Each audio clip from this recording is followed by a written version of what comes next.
You're listening to KSDS, San Diego's Jazz 88.3, and this is Off Ramp. I'm T. Michael Crowell, and my guests tonight are saxophonist Daniel Shaughnessy and composer-pianist Ben Statz, members of the Lonesome Georges, a quartet of 17-year-old San Diego jazzmen. We just heard the latter from Ben. So, Ben, tell me about that kind of funky track. Well, that was the last one that I was going to write for the CD. I wanted 8, just one more. At the time, I wanted to make the album kind of diverse in the kind of genres and types of tunes it had. So I had some ideas for the last one. I wanted to do possibly a funk song, or another idea was a blues. Another idea was something in a kind of a weird time signature. I couldn't decide between all of them, so I basically mashed them all together into one song, and that's what you get with the latter. Let's talk about your gigs. You were in Coronado earlier this week. You were in Coronado a couple of weeks ago. Are you gigging around? You playing? Yeah, actually, we had a brief period where we weren't really playing that much when we had all the AP tests and finals that come with being a high schooler. But actually in Coronado, we have 3 events lined up at the Tavern, which is a local place to hang out and good food, good drinks. We'll be playing there on a couple of the upcoming Tuesdays if you want to swing by and see if we're there. All right. And as you were saying, we recently played that concert in the park gig in Coronado, and that was a lot of fun. We got a bunch of people to come there and support us. So, yeah, I guess you could say we are gigging. Now, when you go away to school, you're both going away next year? Yes. Where are you off to, Daniel? I'm off to Cal Poly San Luis Obispo. And Ben? And I'm going to UCLA. Are you studying music? Actually, you got the 2 people in the band who aren't. The other 2 are, I'm studying chemical engineering, and Daniel, I think, is studying architectural engineering. Yeah, I got accepted to Cal Poly San Luis Obispo for architectural engineering. Wow. What happened to music? Oh, that's the tricky part, though, because in Cal Poly San Luis Obispo, 80% of the people in the music program aren't music majors. So just because we're not majoring in music doesn't mean we're going to stop playing music all our life. Are you going to continue with this little endeavor?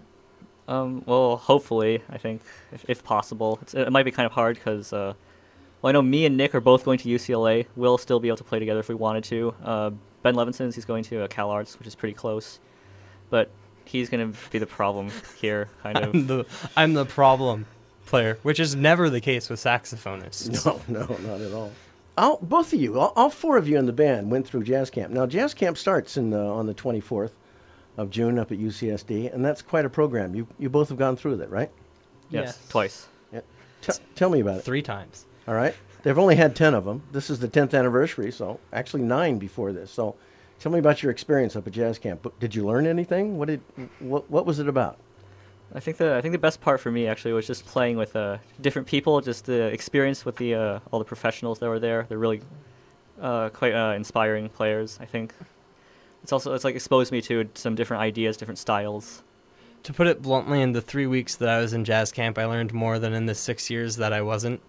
I thought that it was a really good experience for anyone who wants to become a better player than they currently are, because you get to play not only with other people and see what people from other regions are sort of doing, but you get the one-on-one instruction time with the teachers and stuff, and it's nice to be able to see not only them playing, you get the faculty concerts every night where they introduce you to stuff that you maybe wouldn't necessarily listen to, but definitely broadens your horizons, but also you get to talk to them about stuff that maybe you wouldn't necessarily get to talk to them if you went to go visit them at a jazz venue or something like that. It's just sort of interesting to get to hear the ideas that come from a jazz musician and what they think about when they're playing or things like that. Now, the UCSD Jazz Camp, it's open for musicians 14 all the way up to adults, right? Yep. And the teaching staff there is quite illustrative. Oh, I love the teaching staff there. Who are some of the teachers that you've worked with? Personally, I've worked with Jason Robinson, who is a phenomenal saxophone player. Dave Borgo, who's the chair of saxophone studies. I actually had a private lesson with Charles McPherson while I was there, and from that I actually picked him up as a private teacher for a while, and that was a big leap for me. But that this past year when I was there, I was playing under the direction of Jeff Keyser, which definitely learned some interesting things from him. The cool part about it is that regardless of who you go with, you get to learn about their musical styles and do stuff maybe you wouldn't necessarily have picked for yourself. Ben, how about you? You've sat down with there's some phenomenal piano players worked Yeah, at? they really are. I had a private instruction with Jeffrey Keyser and Rick Helzer, which is kind of interesting because they both kind of opposites on the spectrum of just how they think about jazz playing. Like I know Rick Helzer is really big into the theory and just the very technical aspects of it, and Jeffrey Keyser, he's more open. He just plays whatever sounds good. And it's more creative in a sense, I think. So that's really helped me with those just two different ideas, just how to approach playing. And the camp is 5 days long, is it? Yes. Once a year? Yes. You go every day? Yes. Instructions? Yes. That must be a phenomenal experience for a player, It is. especially your age, picking that stuff up. Definitely. All right, before we go, let's listen a bit to one more of the tracks from the new release. Ben, what's the name of the release again? It's called Simple Harmonic Motion. The Lonesome Georges and the music of Ben Statz, right? Yes. Now, where can they buy the CD? It's not really available for sale at many places. You can buy it at the gigs that we play. There's no real online method. It's not very widely available right now. And where can people find out where you're playing? We have a Facebook page that should be getting updated pretty often. So if you could just check that, Facebook, search The Lonesome Georges, I'm sure you'll be able to find us. On top of that, there's a link to another page that has some of our pictures and music on it that you can definitely check out. Great. So let's play this tune. This is Ben Statz's Crossroads by the Lonesome Georges. Now, this is a trio cut, so Daniel, you're not playing. Correct. It features Ben Statz on piano, the composer, Ben Levinson on bass, and Nick Velez on drums. So let's hear that.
That's about all the time we have tonight. I want to thank Daniel Shaughnessy and Ben Statz of the Lonesome Georges for being my guests tonight, and thanks to all of you for stopping by and listening. Thanks, guys. Thank you. Thank you for having us. Stop by again on July 15th at 6:30 p.m. for another musical journey on Off Ramp on KSDS San Diego's Jazz 88.3.